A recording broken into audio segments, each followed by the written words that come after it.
아침에 우리 디스플레이 경쟁력 얘기를 하다가 왔습니다. 그래서 여러분들 이렇게 날씨도 있고 한데 굉장히 많이 참석해 주셔서 감사드리고, 사실 최근 우리나라가 이 부적 산업의 제조업이 굉장히 갈수록 경쟁력을 잃고 또 국가 경제 위기가 굉장히 위축되고 있는 상황입니다. 이제 보면 글로벌 시장 주기가 사실 붕괴됐다는 게 예측 가능성이 조금 없어졌다는 얘기를 우리가 받아들일 수가 있고, 또 여기다가 이제 미국 금리 인상 얘기가 최근에 나오고 있고, 중국과 경기 침체, 뭐 일본의 지속적인 계속 현재 정책 때문에 대외 악재와도 우리가 맞물려 우리 제조업이 정말 갈 길이 어디냐, 굉장히 어려운 상황에 직면하고 있습니다.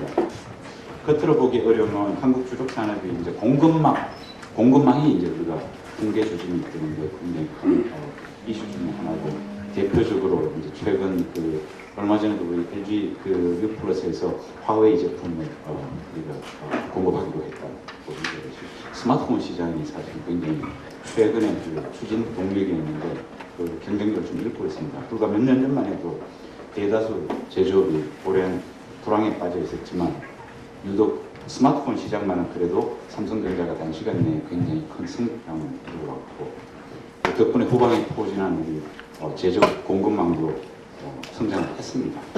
덕분에 이제 노키아가 과거에도 그러듯이 세계 스마트폰 시장 자체 성장이 이제 둔화가 되고 후발 주자들이 추격을 하고,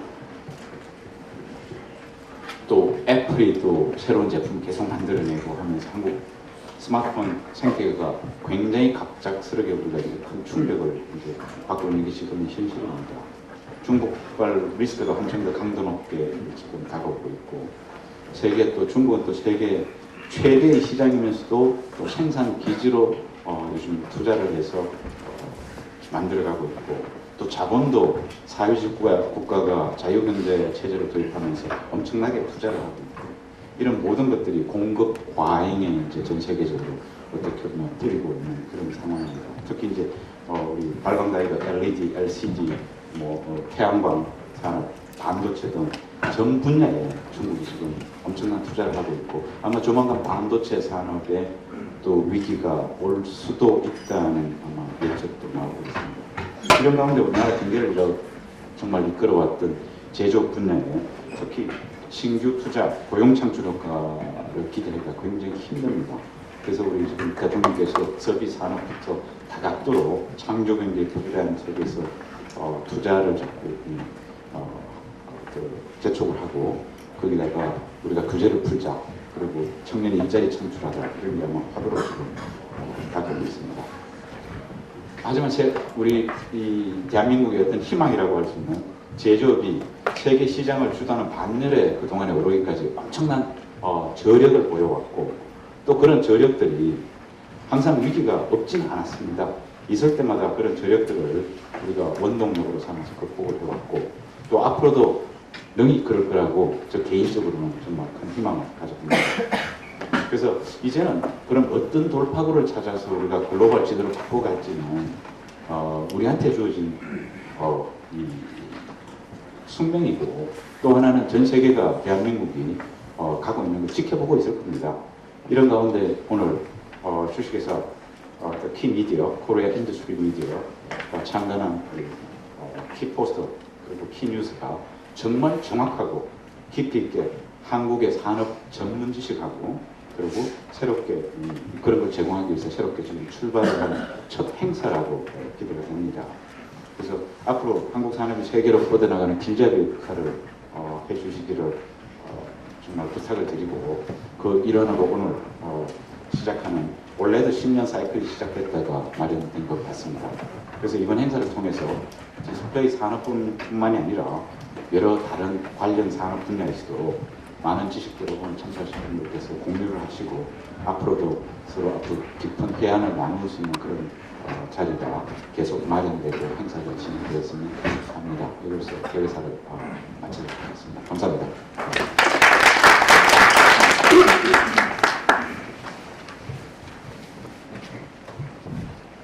그러면 바로 제가 오늘 사실 이제 R&D 혁신 방안 정부에서 작년 5월에 발표한 그 좌담회가 있고 해서 제가 바로 제 키노트로 들어가서 특허 관점에서 본 우리나라 디스플레이 산업 경쟁력을 향후 어떻게 갖고 갈 거냐, 그리고 정부에서는 과연 어떤 일들을 하고 있고 그런 내용들을 조금 말씀드리도록 하겠습니다. 혹시 자료? 네, 아래 보시면.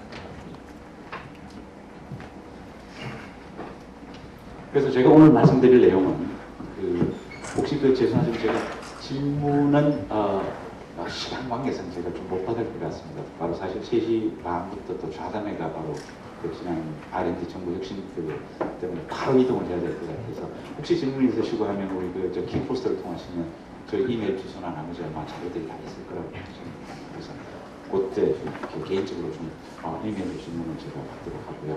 오늘 바로 끝내도록 좀 하겠습니다. 그래서 기본적으로 특허 관점에서 본 디스플레이 산업의 유망 기술하고 경쟁력적으로 우리가 어떻게 봤거든요. 사실 여기 계신 오늘 참석자뿐만이 아니고 정부에서도 최근 들어와서 반도체 디스플레이 R&D 연구비가 줄었다 이런 말씀 많이 하시지만 혁신 방안으로서 집중과 선택과 집중을 어떤 식으로 하고 어떤 식으로 생태계를 바꿔갈 거냐 그 관점에서 특허 우선 그리고 유망 기술 이걸 먼저 짚어보고 도출을 한 이후에 거기에 맞춰서 전략을 짜야하자라는 걸로 과거에는 그런 패러다임이 아니었습니다. 그래서 특허에 대한 중요성이 갈수록 우리가 커지기 때문에 미래부와 특허청이 바로 얼마 전에 2015년에 이제 특허 관점에서 미래 유망 기술 발표를 해왔습니다. 산업별로. 그 중에서 오늘 제가 말씀드릴 내용은 디스플레이 분야에서 어떻게 왔고, 그리고 유망 산업 분야를 어떻게 발굴을 하고, 그리고 정부의 역할은 뭐며 민간의 역할은 뭔지. 그래서 큰 관점에서 제가 좀 말씀드리고자 합니다. 그래서 우선 가장 중요한 거는 그럼 이거 왜 하느냐? 우리가 국내의 환경이 얼마나 급속하게 변하기 때문에 우리가 이런 일을 해야 되느냐. 과거에 우리 경제 패러다임은 우리가 항상 얘기하는 게 fast follow 얘기를 했습니다. 여기는 뭐냐면 이미 존재하는 것들을 대량 엄청난 투자를 막대한 투자를 하고 생산 기술로서 어떻게 보면 가격도 우리가 공급량을 늘리면서 그런 정책으로 지금까지 경제 성장해 왔다면 이제는 더 이상 통하지 않습니다. 그 특별한 이유가 바로 뭐냐. 중국은 우리보다도 인구도 더 많고 시장도 거기 있고 어떻게 보면 경제력도 지금 투입할 자본들이 자유경제 체제로 변하면서 과거의 폐쇄 경제에서 넘어오면서 굉장히 집중적으로 여러 분야를 소위 말해서 우리 강남에서 이런 얘기를 하죠. 이 지하 자금들이 한 번씩 움직여가면서 어디를 치면 부동산이 갔다가 부동산이 경기가 안 좋으면 또 한 번 치면 경제가 흔들리듯이 지금 중국이 세계에서의 플레이어로서 역할은 바로 그런 거라고 제가 생각이 듭니다. 그 다음 우리는 어떻게 해야 될 거냐. 그래서 국내 환경을 좀 짚어보고요. 그런 경제 패러다임이 변해서 우리가 창조경제 얘기가 나오는데 왜 나왔느냐. 그러면 성장 동력을 어떻게 발굴을 하며 이런 성장 동력을 발굴했을 때 국가 R&D 혁신하고 투자 효율화의 관점에서 어떻게 갈 거냐. 물론 여기에 많은 기업을 하시는 분들이 많이 계시지만 텍스페이어, 결국 국민의 관점에서 납세자의 관점에서 특정 기업, 특정 산업이 아니라 우리가 텍스페이어들한테 납세자들한테 돌려주려고 그러면 투자 효율화가 사실 굉장히 큰 방안입니다. 그래야 그게 바로 일자리가 창출이 되고 경제 성장이 될 겁니다. 그리고 마지막으로 10대 디스플레이 기술을 디스플레이 분야에서 우리가 선정한 그 결과를 보여드리고 그리고 결론을 보여드리겠습니다.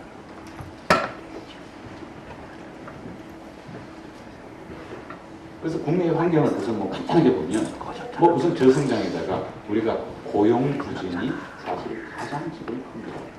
성장을 하더라도 우리가 이 고용 부진의 문제는 존재할 수가 있겠지만 지금 두 가지가 다 맞물려 있는데 사실 또 세계적으로 보면 세계는 지금 혁신 중으로 제가 이름 붙였습니다. 그래서 세계는 혁신하고 있고 그럼 우리는 어디로? 라는 질문이 당연히 나오고 있을 겁니다. 그래서 과거에서부터 우리 위상을 보면 이 미래부와 이제 특허청에서 사실 이 자료들을 전부 다 지난 우리가 만들어서 공유한 걸 제가 발췌를 하고 제가 조금 내용을 넣었습니다. 그래서 한국이 경제 성장을 해왔던 걸로 해보면 70년대, 90년대, 2014년에서 지금까지 보면 주력 산업들이 지금 의류 신발에서 우리가 조선 자동차로 넘어가고 그리고 이 휴대폰, 디스플레이 그리고 반도체로 해서 지금 넘어오고 있습니다. 자, 이게 이 커브가 계속 올라갈 거냐, 정체를 해갖고 있을 거냐라는 문제가 지금 우리가 2014년, 15년 우리가 탁면한 문제입니다. 거기다가 이거는 경제 성장의 어떤 이 수치로만 봤지만 사실 내면적으로는 갈수록 더 어려워지는 게 인력은 어떻게 할 거냐. 지금 이공계 기피 현상 갈수록 심해지죠. 바로 얼마 전에 며칠 전인가요? 서울대 전기공학부는 그래도 좀 나은데 제가 있는 의대로 빠져나간 학생들이 도대체 굉장히 많죠. 그럼 인력들을 어떻게 할 거냐? 그러면 결국 우리가 다문화 가정에 대한 거를 또 사회적으로 지켜봐야 되고 굉장히 우리가 격변 속에 살고 있다고 말씀드릴 수가 있겠습니다. 그래서 세계 1위를 했던 걸 쭉 꼽아보면 조선, 우리가 수주로서 반도체, 디스플레이, 스마트폰, 자동차 해서 세계 5위입니다. 이쪽은 좀 1위를 했습니다. 그럼 과거에서 우리가 원조를 받던 나라에서 이제 원조 공력으로 갖고 OECD에서 24번째로 우리가 이제 개발 원조에 들어있다 그러면 무역 1조 클럽에도 가입하고 이런 정도의 우리의 위상은 가졌지만 이런 위상들을 어떻게 활용을 해서 이 경제 난국과 위기 그리고 앞으로 계속 지속적인 성장을 갖고 올 거냐는 거는 패러다임이 바뀌지 않고는 안 된다는 게 아마 많은 사람들이 지금 공유하고 있고 그거를 묶어낸 게 현 정부 들어 창조경제라는 이름하에 왔는데 새로운 걸 우리가 해보지 않는 새로운 걸 하면서 창조경제 자체의 개념에 대한 걸로 우리가 한 2년을 보냈죠. 지난 세월에. 그러니까 지금 이제 창조경제가 정확하게 정의는 못하지만 이런 거다라는 정도의 국민적 공감대는 형성이 되어 있는 걸로 보입니다. 그래서 우선 그러면 수치로 보면 1인당 GNP가 여기를 참 보시면 참 재미있는 게 우리가 2000년 요때가 어떻게 보면 IMF 위기에 99년 외환위기에서 우리가 10,000불, 12,000불을 하던 그 1인당 GDP가 GDP per capita가 7,000불까지도 우리가 떨어졌고 그러다가 글로벌 금융위기가 이제 2010년에 이제 계속 얘기가 나오면서 우리가 보면 2만 불에서 3만 불을 못 가고 항상 이 언저리에서 업다운을 하고 있습니다. 자, 그러면 이때까지 올라왔던 동력과 정책 방향들은 성장 위주로 갔지만 그래도 항상 보면 한국에는 집중적인 막대한 투자를 할 수 있는 재벌이라는 존재가 있었기 때문에 왔는데 그거로 인한 폐해도 많았지만 사실 초기에 집중적인 경제 성장의 동력을 갖고 온 거는 그거는 우리가 인정을 해야 됩니다. 그럼 지금 과연 그런 이 접근 방법이 통할 거냐? 그게 통하지 않는다는 거죠. 우선 그 이후로 나타난 것들이 우리가 애플, 뭐 우리가 MS, 뭐 지금 뭐 구글도 마찬가지겠지만 이런 것들이 어떻게 보면은 몇 명이서 창업을 해서 그게 고부가가치가 되면서 갑자기 제조업보다 앞서기 시작하고 이런 이제 사회 생태계 자체가 산업 생태계가 바뀌어 온 거죠. 그러면 신성장 동작을 우리는 그럼 어디서 찾아야 될 거냐? 과거식의 제조업에서 우리가 있어야 될 거냐? 그러면 제조업 중에서도 어떤 제조업을 해야 될 거냐? 라는 게 하나의 이슈가 되는 거죠. 심지어 그 하나 이제 여담으로 제가 말씀을 드리면 제가 베트남은 굉장히 잠재적으로 아시아의 용이라고 보고 우리의 대충 70년대에서 테이크오프를 할 때 그런 정도로 본다 그러면 거기를 가만히 보면 이렇습니다. 베트남에 진출해 있는 우리 대기업을 보면 중국을 먼저 들어갔었어요. 근데 노동력이 좀 비싸지니까 베트남으로 지금 왔거든요. 그런 전략을 갖고는 더 이상 성장 못할 겁니다. 베트남에서도 지금 보면 소위 베트남 정부의 미운 틀이 박힌 우리 대기업이 있거든요. 그 사람들을 만나면 무슨 얘기냐면 최소한 몇 개의 부품이라도 같이 성장을 하고 우리 시장 도입이 있고 우리 기업들도 조그만 것도 같이 잘하면서 니들은 더 크고 파이를 키워서 그걸로 공유를 하자. 이런 개념 아니고 노동력만 뽑아먹고 갈 거면 오지도 말라. 이런 얘기로 지금 바뀌어가고 있거든요. 베트남도. 그럼 베트남이 움직이면 캄보디아, 라오스가 다 같이 움직일 거고 그럼 동남아 전체가 그렇게 움직일 수 있다는 거죠. 그런 전략을 국가가 못 해준다면 민간기업이라도 정말로 현지를 보고 과거의 패러다임에서 벗어나라. 그게 제가 오늘 정말 기조강연에서 드리고 싶은 말씀 중에 하나입니다. 그럼 자, 그런 와중에서 세계는 그럼 우리나라만 혁신하느냐? 그건 아닙니다. 우리나라는 청조경제라고 해서 역동적 혁신경제라고 우리가 했지만 보면 가장 무서운 게 미국은 워낙부터 강한 나라에다가 스타트업이 워낙 강한 나라죠. 두 번째, 영국. 텍네이션에서 영국은 상대적으로 조금 독일하고 사실은 이제 중국을 들여다봐야 되는데 인더스트리 4.0에서 우리가 제조업 혁신 4.0 맨날 얘기합니다. 그럼 대한민국의 제조업 혁신은 그럼 뭘로 했습니까? 자동화입니까? 아니면 뭐를 제조업 혁신이라고 우리가 정부에서도 그러고 기업들이 얘기하는지 제가 좀 문외한이라서 제가 이해를 못해서 그런지 눈에 가시적으로 딱 들어오는 게 없어요. 뭐가 제조업 혁신 4.0은 뭘 얘기를 하는 건지. 자, 뭐 양산에 그러면은 수율 높이는 게 제조업 혁신입니까? 뭡니까? 라는 질문을 하게 돼 있어요. 그럼 독일을 우리가 이제 좀 독일은 히든 챔피언이 굉장히 많습니다. 우리가 들여다봐야 되고 중국은 정말 막대하게 대중창업하고 만혁신해서 정말로 우리가 동북공정이다 서북공정이다 해서 우리 역사까지도 우리가 바꿔갈 정도로 한 번씩 어떻게 보면 지하 자금이 대한민국에 움직여 갔듯이 중국의 탑 레벨에서 make decision을 하면 당이 하면 다 한다는 거 아닙니까? 그렇죠? 한 번씩 그 많은 돈과 물자들이 움직여가면 중국은 갑자기 없던 게 갑자기 하나씩 생겨나고 또 오늘도 아침에 제가 인터뷰를 하면서 그런 얘기를 했습니다. 여러분 아마 많은 분들이 여기 계시지만 제가 정말 중국에 대해서 제대로 알아야 된다고 생각하는 것은 중국이 투유유 교수가 산모면서 노벨상을 받았습니다. 그러면 중국은 그 많은 땅덩어리 중에 많은 사람들 중에 평생을 거기에 바쳐서 하나라도 풀라고 달라붙는 사람이 있어요. 투유 교수가 80이 됐는데 여성 교수이면서 박사학위가 없고 첫 번째 외국 경험에 외국 연구 경력이 없고 세 번째는 원사 악데미션이라고 그래서 원사 신분이 아닙니다. 자, 그게 중국의 저력을 우리가 얘기를 하는 거고 또 하나가 뭐냐면 중국이 과거에는 폐쇄 경제에서 움직였지만 지금은 자유 개방 경제를 도입을 하되 사회주의 국가이기 때문에 전체 탑 컨트롤을 하니까 어떻게 보면 가장 효율적인 자본주의처럼 움직여가는 게 지금 중국의 현실입니다. 물론 거기에는 이제 빈부격차의 문제라든가 여러 가지 사회적인 문제는 발생을 하지만 산업 경쟁력으로 보면 정말 엄청나게 무서운 거죠. 그럼 이렇게 전 세계가 창업, 제조업 전부 혁신 경제하는데 우리는 그러면은 어떤 식으로 해야만 될 거냐? 정부 관점에서 제가 말씀드리면 방향과 전략은 어떻게 우리가 정부를 갈 거냐? 그럼 과거에는 정부의 정책에 따라서 민간 기업이 어떻게 보면 좀 더 일찍 움직이고 정치적인 이유도 있고 여러 가지가 있었겠지만 지금은 민간 기업도 정부와 보조를 맞춰서 같이 앉아서 얘기가 가고 대한민국을 어떻게 끌고 갈 거냐를 정말 리더로서 우리가 얘기가 와야 되는데 그런 것보다는 어떻게 보면은 과거처럼 투자 대비 영업이익이 얼마가 될 거냐? 그것도 단기간에 대한 그렇게 길게 보고 롱텀으로 투자를 하고 정말 오픈 이노베이션으로 중소기업을 같이 껴안고 아이디어를 모으고 하는 게 없었기 때문에 창조경제혁신센터가 지금 17개가 있습니다. 그걸 통해서 불을 붙였던 게 지금 현 정부에서 일단 불을 붙였습니다. 자, 이 불씨를 우리가 어떻게 갖고 갈 거냐라는 문제는 계속 그래도 타오를 수 있게끔 만들어 갈 거냐 아니면 불소 시대가 타고 나면 불이 꺼지도록 갈 거냐는 또 우리의 몫이고 다음 정부의 몫이라고 생각이 드는 거죠. 그래서 이런 세계적인 환경 속에서 우리가 어디로 갈 거냐라고 보면 경제 패러다임이 바뀌었을 때 우리가 창조 경제로 전환을 했다는 걸로 제가 잠깐 언급을 하고 그리고 미래 성장 동력 분야에 대해서 우리가 과거에서 해왔던 것을 어떻게 정부가 바뀌어가면서 바꿔왔는지 노무현 정부에서부터 우리가 이명박 정부 그리고 현 박근혜 정부까지 올 때에 산업들이 어떻게 연관에 대해서 합쳐지고 쪼개지고 또 융합이 되고 또 없어지고 했던 것을 우리가 좀 들여다볼 필요가 있다는 거죠.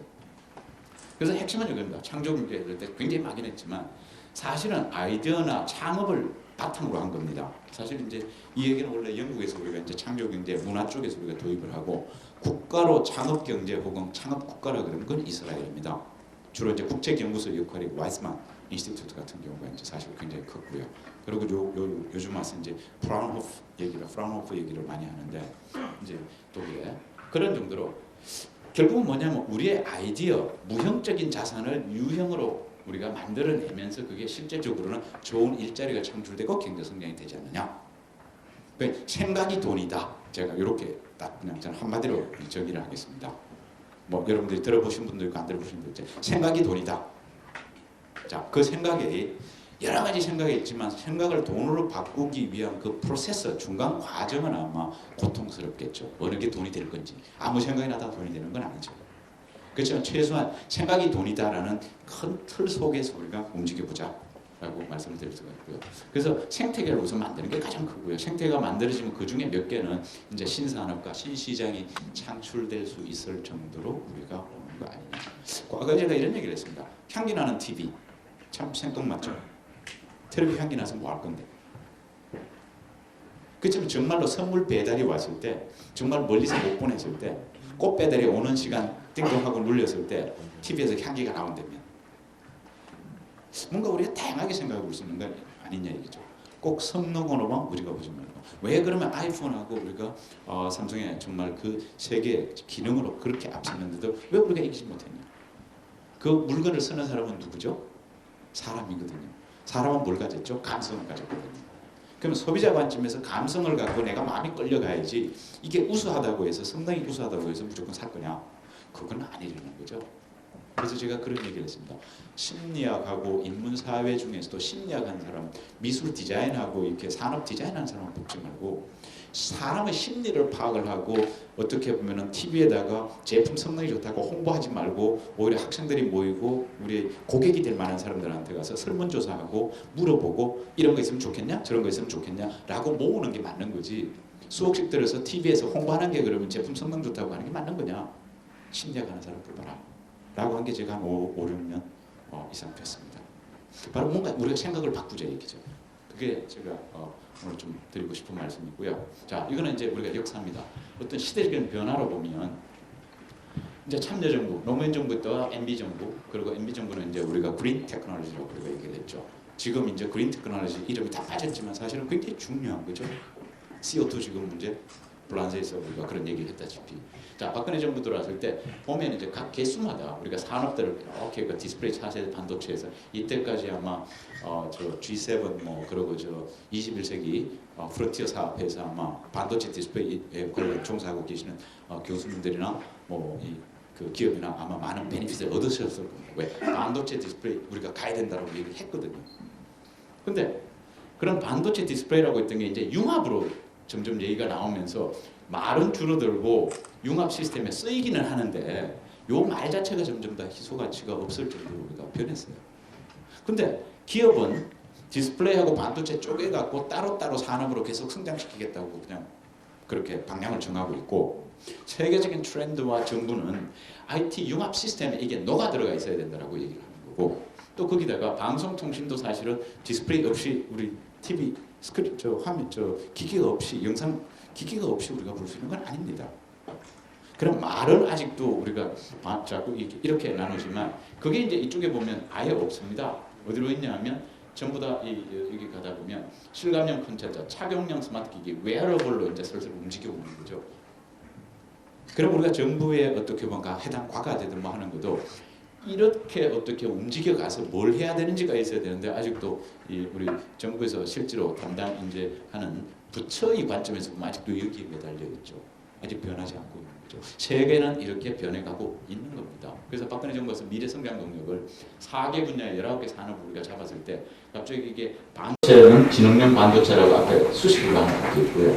그리고 이제 스마트 기기 속에 우리가 웨어러블이 수식으로 있지만 스마트 기기 속에 스마트 하려고 그러면 우리가 영상 정보를 처리하는 관점에서는 디스플레이 안 들어갈 수가 없고 바로 신호의 인풋, 아웃풋, 입출력을 담당하는 것은 반도체 없이 할 수 있습니까? 그건 아니죠. 이제 이런 관점에서 우리가 좀 들어가야 한다라고 말씀드릴 수 있고요. 그래서 이제 19대 미자 성장 동력 부분을 우리가 이제 크게 전략 산업이 있고 기반 산업이 있고요. 그리고 주력 산업이 우리가 원래 강점으로 있던 게 있고 미래 신시장은 뭘로 갈 거냐? 그리고 이제 하나가 국가가 해야 될 일이 바로 이 같습니다. 복지와 어떻게 보면 공공기술 관점에서 그래서 최근에 와서 또 국제기술을 좀 나눴습니다. 공공기술을 담당을 그래도 주력을 해야 되고 그거는 공공기술은 산업화가 되어 있고 어떻게 보면 영리적으로 진짜 힘듭니다. 공공기술은 그건 국가가 해야 될 일입니다. 우리가 재난안전에 들어가는 중소기업은 이런 건 있지만 대기업으로 재난안전기업이라고 해서 우리가 볼 수 있는 건 없습니다. 고부가치가 안 되거든요. 그럼 국가가 해야 될 일과 민간이 해야 될 일을 이제는 좀 정리해야겠다라는 게 바로 R&D 혁신 방안의 핵심이라고 보실 수가 있고 자 그러면 이제 제가 이런 얘기를 했습니다. 주력 산업 고도화 문제하고 우리가 미래 신시장 선정하는 문제가 이제 이거는 타임의 차이입니다. 주력 산업 고도화라는 것은 아까 주력 산업의 대한민국이 1등 했던 산업과 아직 그 유지가 가능한 앞으로 몇 년은 유지가 가능한 산업이 있고 아예 이제 사양 산업으로 우리가 가야 되든가 안 그러면 체질 개선을 해서 우리가 바꿔야 될 거를 보면 맨바닥에서 투자를 계속하고 앞으로 5년 이상 10년 이상 기다려서 1등을 위해서 쫓아가는 게 더 효율적이냐 주력 산업이 경쟁력을 잃었을 때 좀 더 불쏘시개를 보태줘서 1등을 유지하도록 하는 게 사실 더 좋은 거냐 이게 어떻게 보면 이제 투자 효율성의 관점에서 특히 민간기업은 잘 하고 있겠지만 정부 관점에서 R&D가 어디로 들어가나 각 분야마다 저희가 다 하고 싶겠지만 그거는 꼭 아니라는 거죠. 그런 관점에서 이제 조금 나눠볼 수가 있어서 R&D 없이 나오고요. 그럼 우리가 5G 스마트 자동차 지금 계속 얘기하는 거죠.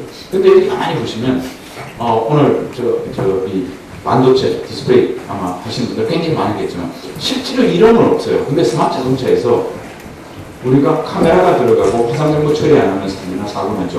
어디 어떻게 합니까? 또 그걸 시그널 프로세싱을 해서 정말 미케니컬하게 움직이고 가서 자동으로 우리가 제어가 안 되면 또 어디로 갑니까? 그게 바로 어떻게 보면 융합산업의 대표적으로 우리가 본다 그러면 바로 스마트 자동차가 그런 관점에서 이해가 돼야 되고 또 하나는 우리가 스마트 자동차를 우리가 탔을 때 그 속에서 우리가 목소리로 얘기를 하든 아니면 손가락으로 제스처를 쓰든 뭔가 모션 인식을 해서 스마트하게 하고 우리가 핸들 안 잡아도 될 수 있을 정도로 간다 그러면 다 복합적으로 일단 녹아야 되는 거죠. 거기다가 스마트 자동차를 했을 때 그러면 전기 자동차를 따로 뗄 게 아니라 저 속에서 전기로 굽는 게 맞겠죠. 그게 스마트 전기 자동차라고 그러던가. 근데 그러면 너무 급한 걸로 있어요. 사실 자동차도 이렇게 여러분들 보시면 동력원을에 따라서 우리가 바로 휘발유, 경유, 그렇죠. 또 하이브리드 카 요즘 얘기하죠. 전기 자동차였죠. 또 가스, 우리 하죠. 그럼 어떤 식으로 이것들을 우리가 차세대에 맞게끔 좀 더 모디파이를 하고 어떤 아이디어를 어떻게 집어넣을 거냐를 고민을 해야 되는데 그러면 휘발유 자동차 없습니까? 안 씁니까? 씁니다. 오늘 아침에 똑같은 얘기를 했는데 LCD 차세대 다음이 바로 OLED다. 그럼 OLED의 장점만 있고 단점은 없습니까? 그럼 LCD는 그럼 장점이 없습니까? 그거는 차세대가 아니고요. LCD가 쓸 수 있는 영역과 OLED만의 영역이 바로 존재할 거고 또 두 개국가 겹쳐 갖고 있는 영역이 분명히 존재할 거고 PDP 얘기를 하나 이제 드리면 이런 겁니다. PDP가 우리가 G7 97년에 기획해서 98년에 이를 들고 LCD로 93년에 LCD 중기 거점 기술 개발을 우리가 할 때 PDP는 일단은 큰 사이즈 50인치 이상에서는 LCD가 절대 못 따라올 거다. LCD 한계가 어디냐가 그때 핫 이슈였습니다. 20인치냐 30인치냐 어디까지 갈 거냐. 그래서 PDP가 50인치 이상을 무조건 PDP다. 이건 방법이 없다. 왜 가격도 그렇고. 근데 문제가 LCD가 40인치가 G7 사업이 끝나면서 발표를 했고 하나 만들어서 발표를 했고 50인치, 60인치, 70인치가 나가고 80인치가 넘고 108인치까지가 나왔죠. 딱 그렇게 되니까 어떻게 됩니까? 갑자기 PDP가 쓸 땅이 없어진 거죠. 근데 LCD하고 PDP가 과연 그러면 그런 관계냐? 그건 아니라는 거죠. 그런 관점에서 이제 생각을 조금 더 하면서 그런데 문제는 이제 중국이라는 걸 조금 더 나중에 말씀드리겠지만 그런 경쟁력을 중국에 비해서 어떻게 갖고 갈 거냐가 사실 우리 디스플레이 산업의 핵심이라고 저는 볼 수 있습니다. 그래서 보면 전략 산업이 있고요. 기반 산업은 말 그대로 지속 성장의 기반을 조성하는 걸로 해서 여기 이제 신흥용 반도체가 들어있고요. 요즘 나오는 이제 빅데이터 얘기 나오고 IoT 얘기가 나오고 있고요. 그리고 이제 아까 복지 산업 쪽에서는 제가 왜 그러냐면 이거는 국가가 대부분 담당해야 될 겁니다. 맞춤형 웰케어라는 게 결국은 보면 저가격의 그 양질의 의료 서비스를 어떻게 보면 저소득층에 어떤 식으로 공급을 하고 어떻게 갈 거냐라는 게 사실은 큰 이슈라고 우리가 보는 겁니다. 무조건 편리하다고 보시지 말고 재난안전관리 시스템 이건 바로 국가가 존재하는 이유가 국민을 보호하고 국민이 어떻게 보면 행복하게 만드는 게 국가의 일인데 그렇다고 이건 있어야 되죠. 신재생 에너지하고 하이브리드 카 뭐 이런 얘기도 마찬가지로 화석연료 문제 그리고 이제 직류 성배전 뭐 요 얘기는 바로 이 인프라스 관점에서 바로 전력을 얘기하고 있고 초연계 CO2 예를 들어 우리가 발전한다. CO2 이 남아도는 CO2를 차례로 쓰면 돈이 들더라도 뭐가 나은 거냐. 그래서 우리가 이 풍력 얘기도 하고 어떻게 보면 청정 에너지를 나누죠. 어떻게 보면 제가 이 사고가 안 나고 정말 안전하기만 하면 원자력보다 더 깨끗한 에너지가 없어요. 문제가 한 번씩 이제 터지는데 대형 사고가 되니까 사람들이 그렇지만 가장 경제적으로 가장 안전한 클린 에너지라고 그런 것이었고요. 그래서 이제 투자 규모를 우리가 이제 확대를 사실을 안 한 게 아닙니다. 자꾸 줄였다고 그러는데 여기에 투자라는 것은 미래부 내지는 기초연구, 응용연구의 관점에서 산업기술을 빼고 산자부를 빼고 늘었습니다. 전체 2020년까지 5.7조 원, 이렇게 5조 7천억을 우리가 투자할 텐데 올해가 1조 530억이고요. 내년에가 1조 이제 1,420억. 실제로는 R&D하고 기초연구에 대한 비용인데 산자부에서 지금까지 이제 우리가 지금 산업적으로 우리가 지금 했던 것들이 사실 줄은 것처럼 보여서 통으로 줄은 것처럼 보입니다. 이런 어떤 착시가 있다는 거 말씀을 좀 드리고요. 그래서 주력 산업 고도화, 그리고 미래 신시장, 그리고 공공복지 사업에 사실 돈이 이제 30.4%가 되지 않습니까? 그렇죠? 그리고 이제 미래 신시장의 3.4%, 그리고 조금 이제 줄은 있고요. 기반 산업은 사실 그렇습니다. 전략 산업을 들어가고, 그리고 미래의 성장 동력을 만들어야겠다. 그러면 이제 이렇게 우리가 가려 그러면 바로 국가 R&D 혁신을 해야 되고 투자 효율을 어떻게 할 거냐. 그럼 어디다 투자를 할 거냐는 문제입니다. 그럼 어느 방향에서 어떤 관점에서 우리가 투자를 할 거냐. 바로 전략적으로 특허를 분석을 하고 유망 기술인데 전 세계적으로 유망 기술의 문제하고 대한민국이 바로 우리나라가 유망한 거고 다릅니다. 우리나라에 주어진 환경, 그때 연구 역량, 투자 재원 모든 것들을 감안을 했을 때 우리가 세계에서 경쟁에서 이기고 우리나라가 1등을 할 수 있는 산업을 전략적으로 어떻게 만들어낼 거냐가 사실은 굉장히 중요합니다. 전 세계에 있는 모든 것도 저 유망 기술이라고 해서 우리가 다 갖고 와서 소화할 능력이 있느냐? 그건 아니거든요.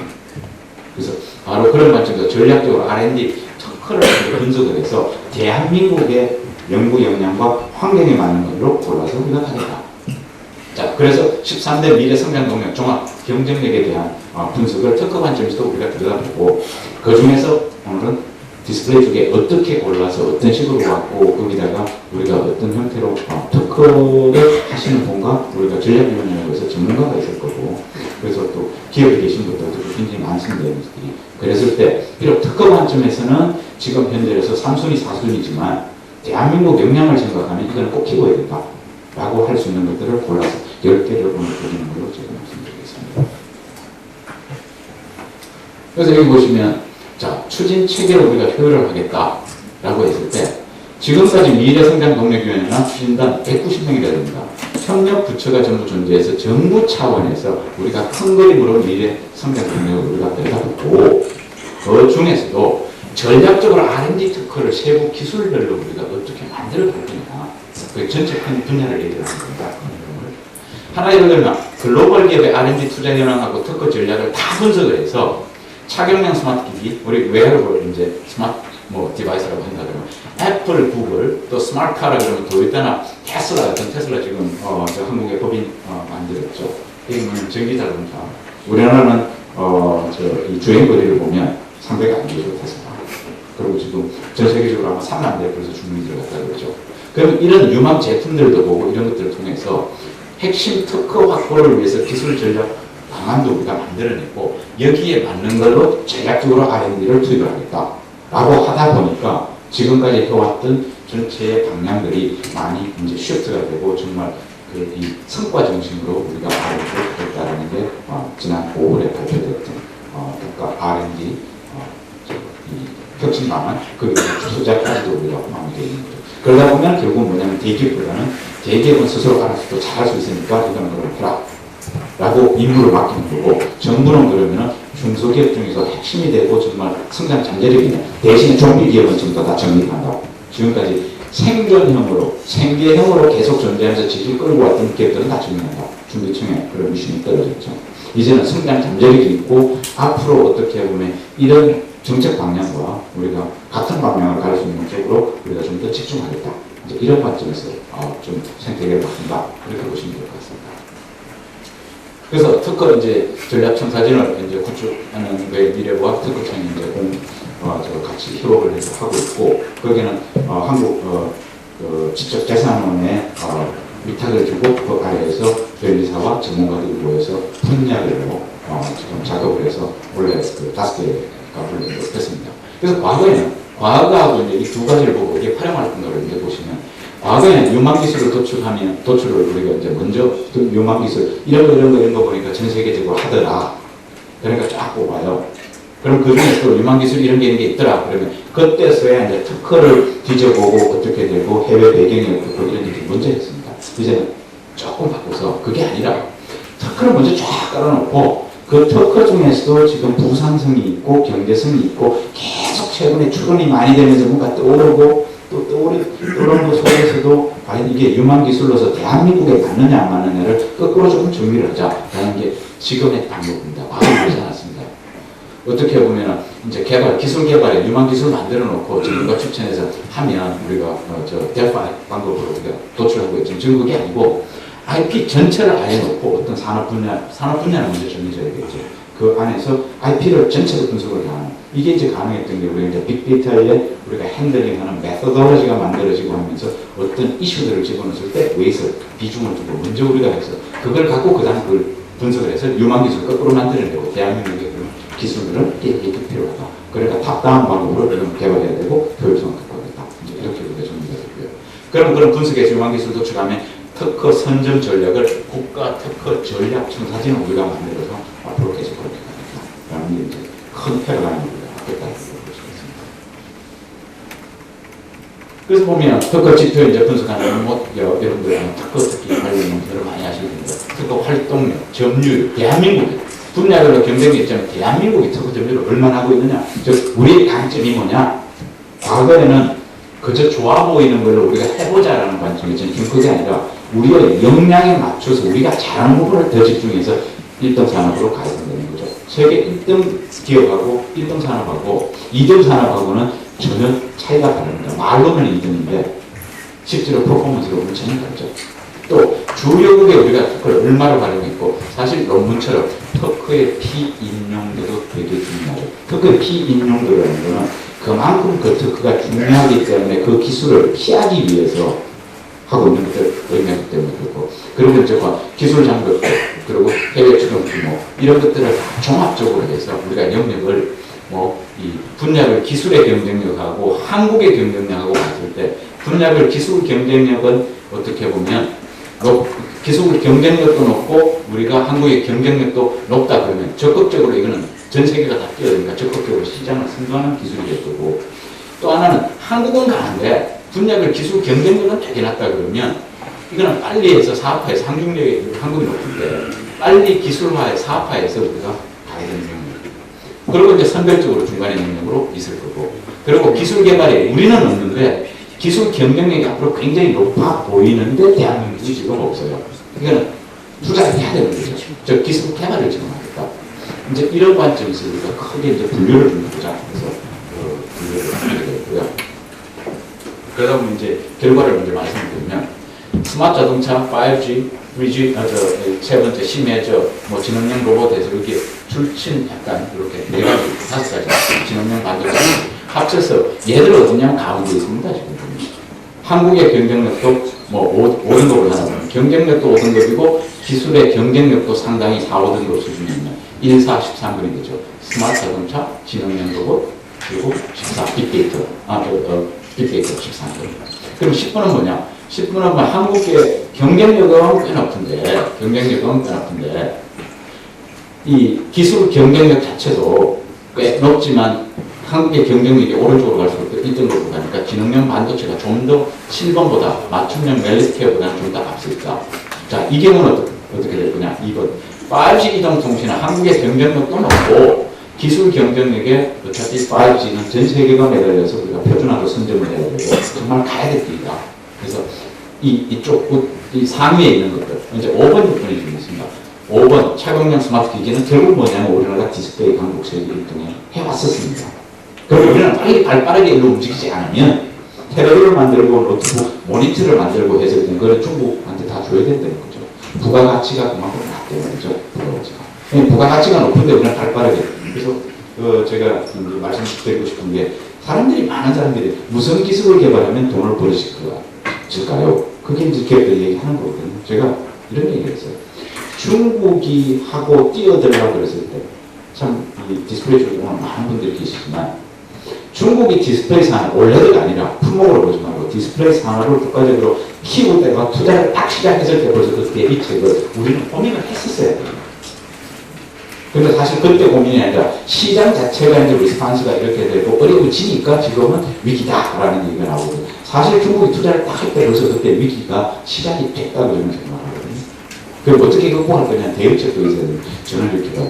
중국이 지금 미래에 그래도 기술 격향도에 있으니까 중국이 뛰어서 미래에 그 기술 쪽으로 올라가고 그 제품 쪽으로 올라가는 거 우리는 빠르게 빨리 해서 제품으로 해서 우리는 기동성 우리가 몽고가 세계에 우리가 이 재패를 하듯이 정말 그렇게 해서 어떻게 했습니까? 칼 하나 들고 나머지 다 보이고 만만 타고 다니죠. 결국은 우리가 중국하고 같이 갈 수 있는 거는 어떻게 보면 전 세대 기술은 줄 거는 과감하게 주되 뭘 해야 되냐면 FTA를 동원해서 관세를 좀 낮춰달라고 합니다. 현재 어떻게 하냐 빨리 주고 우리는 중국이 20%, 10%에서 20% 그럼 결국 최소 경제 규모가 됩니다. 1억 5천에서 3억 사이에 그 아주 하이엔드의 유저들과 타겟을 해서 중국이 또 그걸 따라오면 우리 빨리 보이고 어떻게 보면 기동성으로 움직이지 않으면 중국이랑 우리랑 기술 격차를 벌리면 못할 거다. 저는 참 그건 전혀 아니라고 생각합니다. 중국 기술은 전 세계에 걸려있는 중국 전문가들이 중국에 들어가서 1, 2년 이내에 4개화가 다 돼요. 그래도 우리는 그렇게 생각하지 않거든요. 중국은 아직도 기술에 처져 있다. 우리보다 몇 년이다. 이렇게 분석하면 그거 자체는 굉장히 아니라고 생각합니다. 결국 기동력이다. 이렇게 기동성이 가장 크죠. 기술의 기동성이라고 제가 말씀드리겠습니다. 그런 관점에서 판단을 드리겠습니다. 그 다음 디스플레이 이제 10대 유망 기술을 우리가 얘기를 해야 되는데 18대 전 산업 분야 특허 분석을 어떻게 해갖고 어떤 위치에 와 있고 그리고 디스플레이 분야에서 100대 기술을 도출하고 그 중에 도출한 것 중에 또 일부를 골라내고 그 다음에 남는 거는 그럼 뭔가 하는 게 아마 오늘 굉장히 궁금해 하실 겁니다. 그래서 그거를 말씀드리겠습니다. 그래서 전 산업 분야를 이제 18대 산업으로 쫙 왼쪽에 보면 분류를 했습니다. 반도체, 뭐 신재생에너지, 부품, 소재 산업, 뭐 이게 이제 산자부 쪽에 있는 거 우리가 이런 식으로 우리가 지금까지 왔었고요. 그럼 이런 걸 분석을 2012년에는 바이오하고 차세대, 공신으로 차세대로 세 개를 특허 관점에서 좀 전에 말씀드린 것처럼 분석해서 끝났고요. 그 다음에 이제 우리가 산업, 융합, 소재, 환경, 기상, 에너지에서 4개의 사업을 해서 또 비교를 해서 끝냈고요. 2014년에 농림수산식품, 신재생에너지, 해상항공, 부품, LED, 광에서 요거 끝났고요. 원래 이제 그래서 다 끝나고 2015년에 원래 했던 게 뭐냐면 6개 정보통신 미디어 쪽하고 디스플레이, 전력, 원자력, 육상수송, 반도체, 제조 기반에서 6개를 조금 전에 말씀드렸다시피 특허로서 먼저 분류를 해서 들여다보고 100대 기술의 그 중에 유망 기술을 꼽아놓고 한국의 산업 역량이 맞고 미래 역량이 맞도록 우리가 거기서 다시 골라서 10개를 도출하자라고 해서 각 이 분야마다 위원회가 다 있습니다. 그래서 18개 산업 분야니까 18대 18개의 그 특허 쪽에 전략위원회라고 구성하고 그 전략위원회가 이제 문서는 각 그마다 다르지만 저희들은 보통 한 20명 가까이 산학연과 기업까지 다 보고 또 특허 분석의 전문가들이 모여서 해왔던 거를 오늘 말씀드리고자 합니다. 그래서 물론 18대 산업 전체를 다 봤더니 기술 분류가 대분류, 중분류, 소분류, 핵심 기술 해서 다 꼽아봤더니 핵심 기술만 해도 4,053가지니까 나누기 우리가 18 딱 하면 20으로 나눠도 남자 얼마입니까? 이 많은 기술 분류로서 일단 코드가 있어야 우리가 분류를 하실 수 있는 거죠. 그렇게 이제 진행이 됐고요. 그러다 이제 디스플레이 산업으로 오면 2014년, 15년 우리가 당장 보죠. 2014년에 작년 여전히 세계 1위였습니다. 우리가 40.8% 우리가 차지하고 있었고요. 그리고 국가 수출의 6%를 정도 차지하는 323억 불에 막대한 어떻게 보면 국가의 기여가 큽니다. 국가 GDP에 우리가 3%, 415조 원 그리고 가장 중요한 이제 고용 인력 측면으로 보면 12만 7천 명이 우리가 2014년에 디스플레이 분야에서만 이렇게 있었는데 이게 통상산업부 산자부 자료입니다. 2015년 10월 출처로. 자, 이제 2015년이 들어오면서 중국이 갑자기 시장조사 이제 얘기하면 8세대 생산 역량이 한국 디스플레이 패널의 1.2배 수준으로 무슨 8세대 이상은 당장 우리가 사실 8세대로 오는 거 하면 점점 8세대, 9세대, 10세대 지금 보면 당장 문제가 되죠. 그리고 중국이 지금 10세대, 10.2세대 지금 BOE 지금 투자한다. 다행히 이제 얼마 전에 바로 어젠가요? 우리 LG 디스플레이에서 10조 규모의 원래도 양산하겠다. 그리고 국가가 해줄 거는 뭐냐? 인프라, 전력하고 공공경수를 어떻게 하고 있구나. 그러면 거기에 파생되는 우리가 일자리를 얼마나 낳거나 이제 이렇게 우리가 보고 있고요. 아직 삼성에는 얘기가 없는 거고요. 그렇다면 중국 패널 생산량이 어마어마하죠. 2010년에 비해서 한번 보십시오. 몇 배입니다. 자, 이 대목에서 제가 꼭 하나 말씀드리고 싶은 게 중국이 우리랑 전혀 다른데요. 중국이 제가 중국은 굉장히 이렇게 국제협력이 나오고 이럴 때 베트남은 중국을 많이 다닙니다. 해보면 가위 있지 않습니까? 여러분들 이제 제가 하는 제공하고 이렇게 자른 가위. 한 군데를 제가 이렇게 봤더니 가위를 이렇게 무게로 이렇게 가만히에다가 이렇게 주워 담아갖고 무게로 그냥 팔더라고요. 그래도 참 신기하네. 그래서 그 가위를 하나 좀 봐도 되겠냐고 제가 이렇게 봤더니 이게 좀 이게 잘 안 맞아요. 리벳이 잘 안 맞아요. 좀 삐끗거려요. 그래서 제가 이렇게 하려고 그러면 이렇게 손으로 이렇게 해갖고 해야 잘 잘려요. 잘 잘리긴 잘 잘려요. 그래서 아 이거는 그러면 고철로 파나 보다. 근데 그게 아니에요. 고철로 파는 게 아니고 저 산간지방이나 뭐 이렇게 이 경쟁력이 없는데 그걸 무게로 사서 갖고 가서 하나에 얼마씩 주고 팔아요. 그 얘기는 뭐냐면 굉장히 이렇게 전륜에는 그 얘기는 있는데 중국은 우리가 말하는 불량 제품 아닙니까? 그렇죠? 불량 제품도 가져와. 근데 불량 제품도 시장이 있다는 거죠. 가격만 낮으면. 그러니까 중국의 그 모든 산업들을 이렇게 보시면 될 것 같아요. 비록 제품이 불량이라도 손으로 고쳐가면서 불편하지만 선원 시장이 있기 때문에 그 사람들은 불량이 아니에요. 가격만 산 양품이에요. 그럼 그렇게 해서 우리는 다 부시고 다시 들어가려고 그러면 돈이 몇 배로 들 텐데 이 사람들은 잘못 만들어도 시장에 중개하니까 그걸로서 다시 또 경쟁력으로 점점점을 갖고 왔고 그걸 개선하고 시행착오를 겪으면 이거 어디 가겠습니까? 엄청난 그러니까 중국을 보는 눈을 무슨 정말 이제 대한민국을 바꿔야 된다. 그래서 중국이랑 과도한 경쟁보다는 중국에 좀 편성하고 동반해서 뭔가 우리가 하이 엔드 유저에 우리가 차지를 하고 나머지에 조금 배려하고 뭔가 이렇게 서로 기브 앤 테이크가 안 되면 중국의 값싼 노동력 시절 끝났습니다. 중국의 시장 웬만한 데는 지금 다 전류당했고요. 그러면 아직도 중국의 상위 계층들은 그 10%만 해도 1억 5천원 아닙니까? 그런 걸 우리가 갈 수 있는 전략이 없으면 이제 더 이상 아니구나. 그런 말씀 제가 좀 강조하고 싶습니다. 그래서 디스플레이 점유율이 28%면 보세요. 얼마나.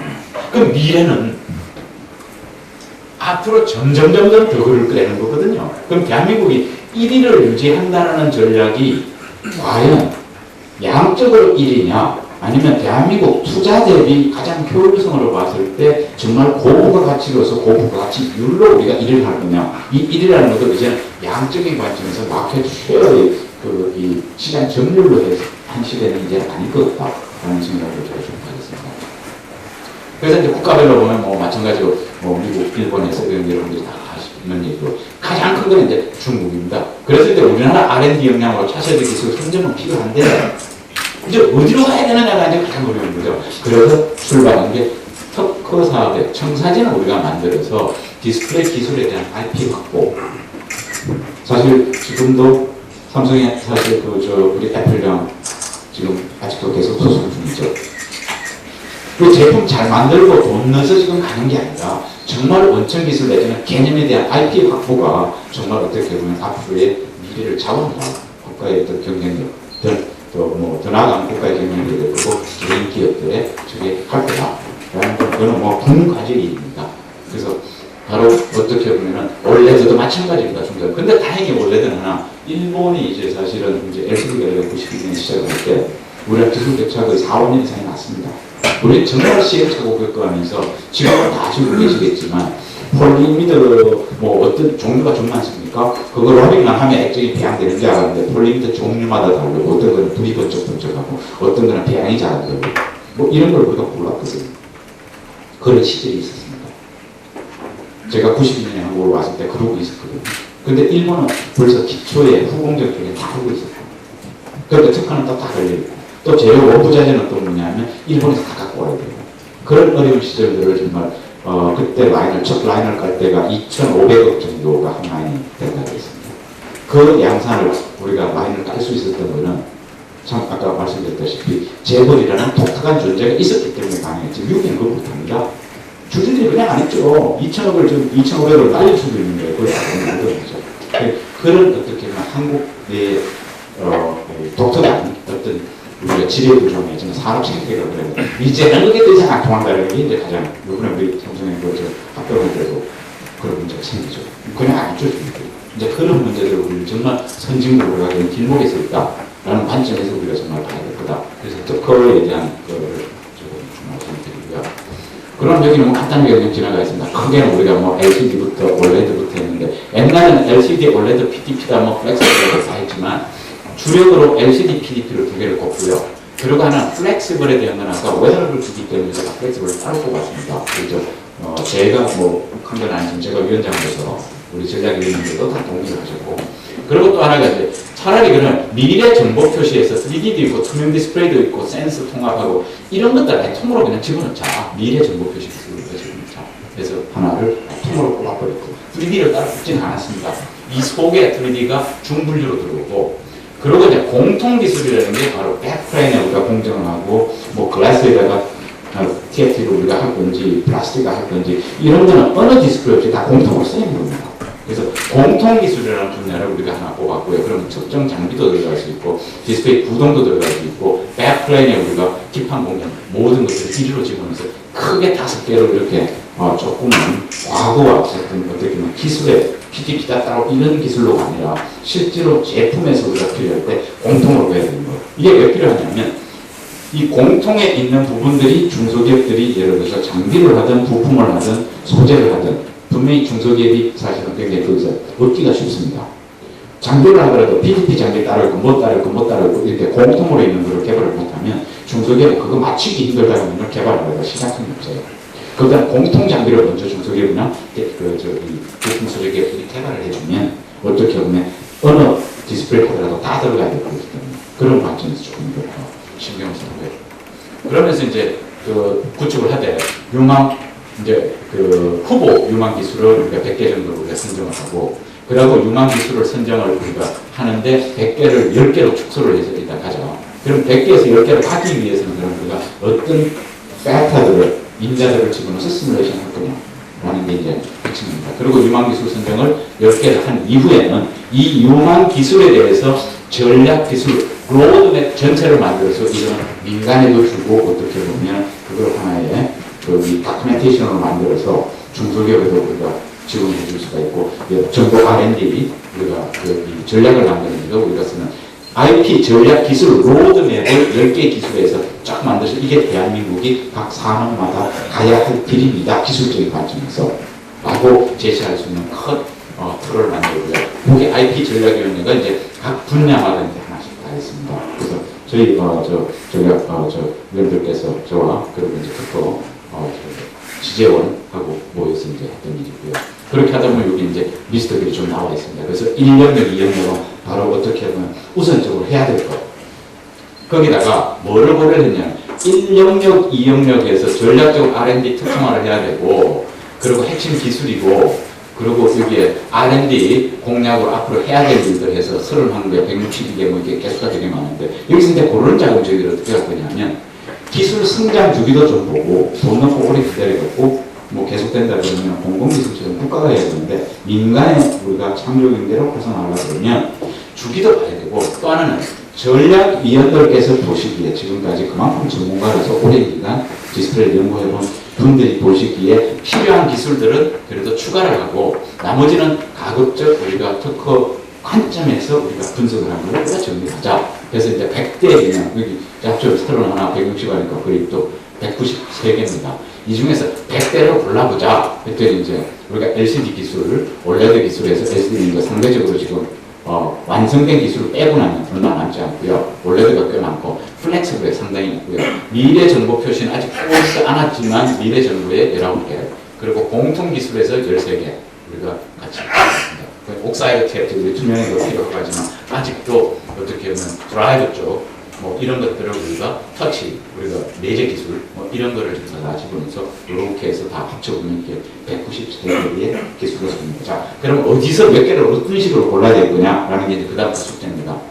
그래서 이제 시나리오를 먼저 만들었죠. 시나리오를 만들어서 한국의 IP 경쟁력이 얼마가 되느냐. 아무리 좋은 기술이고 유망 기술이지만 대한민국이 못하면 지금부터 기술 개발하고 딴 나라를 갖고 있는데 결국은 뭐냐면 양산에서 이익으로 특허를 내는 수밖에 없다는 거죠. 그럼 특허 확보 관점에서 보면 대한민국이 잘하고 있는 거, 그리고 대한민국의 경쟁력이 있는 거, 이런 것들을 상중하라해서 우리가 연구개발 우리가 방향을 결정을 해야 되느냐, 이슈 기술 분야를 OX 문제에서 우리가 36개 시나리오를 쫙 만들어서 우리가 1, 2, 3, 4에서 우선순위를 우리가 다시 또 나열을 했습니다. 자, 나열을 했더니 어떤 이제 일이 벌어졌냐면 전략위원들도 여기에 7개까지 다 어그리를 해서 다 동의를 하셨어요. 우리가 이제 투표를 했습니다. 선정을 하는 거예요. 전략위원들이 해서 가장 많이 받은 이제 그 아까 특허 관점에서 본 거와 전략위원들도 투표를 해서 가장 많은 표를 얻은 거.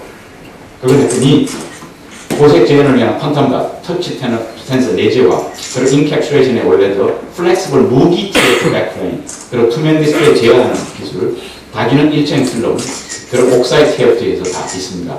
자, 요거는 1, 2 영역이니까 오케이. 3, 4 영역들은 왜 들어가느냐? 요거는 우리 전략위원님들이 볼 때 한국의 지금 중소기업이나 나머지 보면 추천을 해서 우리가 3개를 넣습니다. 보면 문제가 뭐냐면 기술 개발의 시각화하고 성장 주기하고 타동기를 우리가 감안했는데 대면적 용액 공적 장비 기술입니다. 대한민국에 지금 장비가 있을 때 어떤 장비를 그래도 최소한 가장 우선적으로 대기업이 장비하는 것보다 지금 중소기업들의 장비 회사들이 있을 때 대면적 용액 공정으로 갔을 때 교가격화가 그러니까 이거는 꼭 넣자. 그래서 비록 우선순위는 4위에 있었지만 4영역에 있었지만 우리가 했고요. 또 올레드 제조 기술이라고 해서 우리가 이제 고실내에서 올레드 제조 기술에 또 마찬가지로 또 장비하고도 연관이 있습니다. 그래서 이쪽을 우리가 전략위원들이 추천해서 넣는데 여기는 3등급이고요. 그리고 정말 지금 기술 성장률이 아직 어떻게 될지 모르지만 바로 헬레 마운티드 디스플레이나 아니면 증강 현실에 대한 인터랙티브한 어떤 그런 기술들이 미래에 분명히 필요할 거다. 게임이 되든 뭐가 되든, 그리고 우리가 비행기 연속으로 훈련이 되든 이런 것들을 이거는 미래 기술도 산업은 들어가 있어야겠다. 그래서 이렇게 10개를 선정했습니다. 그래서 유망 기술 10대 내용은 원천 기술, 전략 기술에서 요거는 제가 좀 생략하겠습니다. 자세한 내용들은 시나리오에 대한 결론이기 때문에 이런 결론에 들어와서 우리가 10개를 선정했기 때문에 시간 관계에서 이렇게 진행하겠습니다. 자, 그럼 어디에 활용할 거냐? 그런 게 가장 큰 건데. 그럼 첫 번째는 뭐냐면 지금까지 우리가 있는 이런 전략 로드를 만들어서 민간 R&D도 활용하게끔 우리가 유망 기술을 주기도 하고 또 국가 정부 R&D에 우리가 활용을 하되 R&D 사업에 이런 걸 기준으로 해서 R&D 로드맵을 기준으로 해서 정말로 과제 기획까지는 기획을 하고 그리고 발굴을 해서 실제로 추진을 하자라고 하는 게 사실은 민간 및 국가 R&D 사업에 활용하는 겁니다. 민간기업 대학 공공연의 활용 성과로 우리가 이거를 우리가 하려 그러면 결국은 이 로드맵 만들고 하는데 과거에는 그냥 매번 정부가 새로운 걸 또 만들고 또 만들고 했는데 그런 유행 따라가 아니라 대한민국 연구 역량과 지금까지 쌓여 축적되었던 기술 그리고 앞으로 유망 기술을 특허 관점에서 우리가 그렇게 가는 게 맞다. 그럴 수가 있겠습니다. 그래서 이걸로 제 오늘 기조 강의로 말씀드릴 걸 말씀드리고 아마 분명히 질문이 있을 것 같은데 자료는 어차피 이거는 미래과학부 특허청의 내부 자료이긴 하지만 아마 조만간 이거에 대한 걸 민간 기업도 다 얻을 수 있게끔 자료 공유를 아마 직접대상하면서 거의 하게 될 겁니다. 그래서 아주 자세한 사항을 그렇게 얻으시면 될 것 같고 나머지 추가로 혹시 질문이 있으시면 죄송하지만 제가 그 직분에서 그 이메일이나 나머지 저걸로 하시다는 걸 이제 키포스트로 연락을 하시면 제가 답변을 드리도록 하겠습니다. 많은 시간을 같이 이렇게 보내드리지 못해서 정말 죄송하고 저는 부탁드리겠습니다. 네, 감사합니다.